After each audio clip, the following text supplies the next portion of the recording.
आप रोज YouTube सुनते हैं, लाइक करते हैं, और हम आपको रात और दिन लगे हुए आपके जीवन को धन्य करने के लिए, कृतार्थ करने के लिए। आप हमारी बात मानते हैं तो आपका जीवन सफल होता है, धन्य होता है, कृतार्थ होता है, सफलता मिलती है। आज YouTube के माध्यम से प्रश्न आए हैं, तो उसमें से एक प्रश्न ऐसा आया है कि हमारी मृत्यु के बाद हमारा क्या होता है। तो मैं बंधुओं बताना चाहता हूँ, परमात्मा ने इस जगत को कर्म प्रधान बनाया है। गोस्वामी तुलसीदास कहते हैं, कर्म प्रधान विश्व रचि राखा, कर्म प्रधान विश्व रचि राखा, तस फल बोया जस पर चाखा।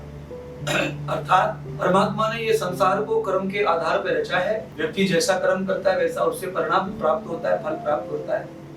गीता में भी भगवान ने ऐसा ही कहा है, उपनिषदों में, वेदों में भी ये वर्णन आता है। कर्मण्येवाधिकारस्ते के गीता में ये बात कही है त्याग की। कुर्वन्नेव कर्माणि जिजीविषे शतत्वं समा, ये वेद का मंत्र है, ब्राह्मणों का मंत्र है, ये उपनिषद मंत्र है।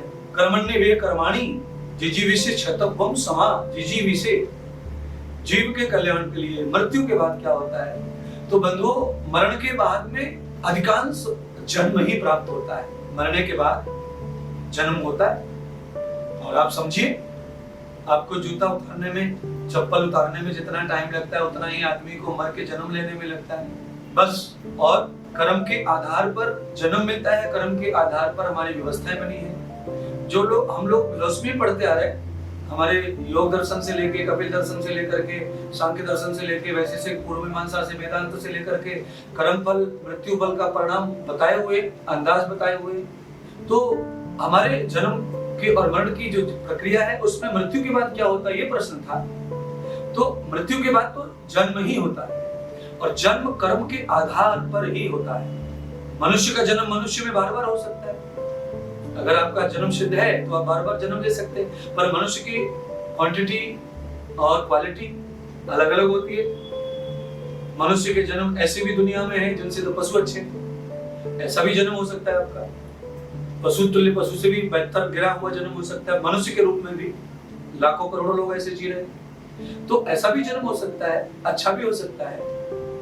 तो मृत्यु के बाद हमारा जो प्रोसेस है, हमारा कोई ऐसा प्रोसेस नहीं है कि हम मरने के बाद में यहाँ जाते, वहां जाते, वहां जाते, ट्रांसफर होते रहते हैं, फिर न जाने कब आत्मा भटकती है, कब क्या होता है। नहीं, परमात्मा के यहाँ किसी चीज का कोई रिजर्वेशन या आरक्षण या कोई स्टोर नहीं है कि आत्मा को स्टोर करता है फिर नंबर बाय नंबर देता है, ऐसा नहीं है। आपका मृत्यु ही तब होता है जब आपके लिए जन्म का प्रक्रिया तैयार हो जाए।